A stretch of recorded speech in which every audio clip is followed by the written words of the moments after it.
बस बार बार यही रटना है कि जैसा भी हूं प्रभु आपका हूं। अंदर से बार बार यही पुकार करनी है कि नाथ मैं तो गले पड़ गया हूं आपके, अब आपको स्वीकार करना ही है।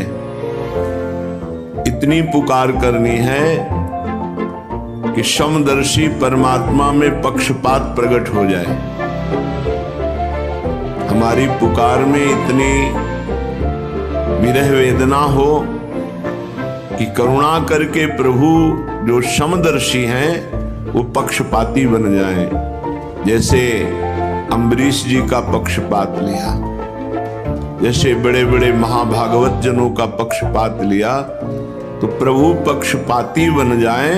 ऐसा हमें बार बार पुकार करना है कि हे नाथ मैं आपका हूं, जैसा हूं प्रभु आपका हूं, आपके सिवा हमारा कोई नहीं है। ये बात बार बार अंदर दोहरानी है, जिससे जो हम चिंतन करते हैं वही प्रभाव पड़ता है। जैसा प्रभाव स्वीकार हो वैसा ही चिंतन करें, और जैसा चिंतन करेंगे वैसा ही स्वभाव और प्रभाव हमारे ऊपर लागू हो जाएगा। तो हम बार बार दासत्व का चिंतन करें। प्रभु हमारे स्वामी हैं, हम प्रभु के दास हैं, जैसे भी हैं प्रभु के हैं, प्रभु के सिवा कोई हमारा नहीं। हे नाथ मैं आपका हूं, आप मेरे हैं। ये अंदर चलना चाहिए, ये अंदर बीच बीच में बात उठनी चाहिए। गोस्वामी जी कह रहे हैं, जैसो हो तैसो राम रावरो जन जनि परि हरिये, जनि परि हरिये। कृपा सिंधु कौशल धनी, शरणागत पालक धरनी आपनी धरिये, धरनी आपनी धरिये। हे श्री हरि, हे प्रभु, मैं भला बुरा कैसा भी हूं, जैसा हूं पर आपका हूं।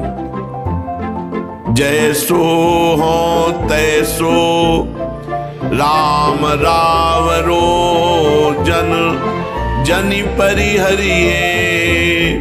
मैं जैसा भी हूं आपका हूं, आपका दास हूं। इससे आप मुझे कभी त्यागिएगा नहीं। आपसे प्रार्थना है जनि परि हरिये। ये जानकर कि ये बुरा है, इसे त्याग दें तो हमारे पास कोई अब आश्रयदाता नहीं है, हमारा कोई ठिकाना नहीं आपके सिवा। अगर आपने त्याग दिया तो फिर प्रभु विश्व में हमारा कोई ठिकाना नहीं।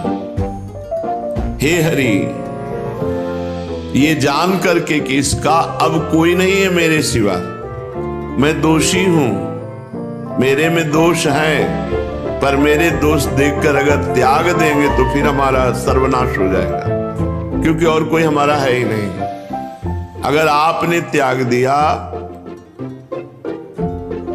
तो फिर कहां जाऊंगा? आपके समान कोई नहीं, फिर आपसे बढ़कर क्या बात है नाथ।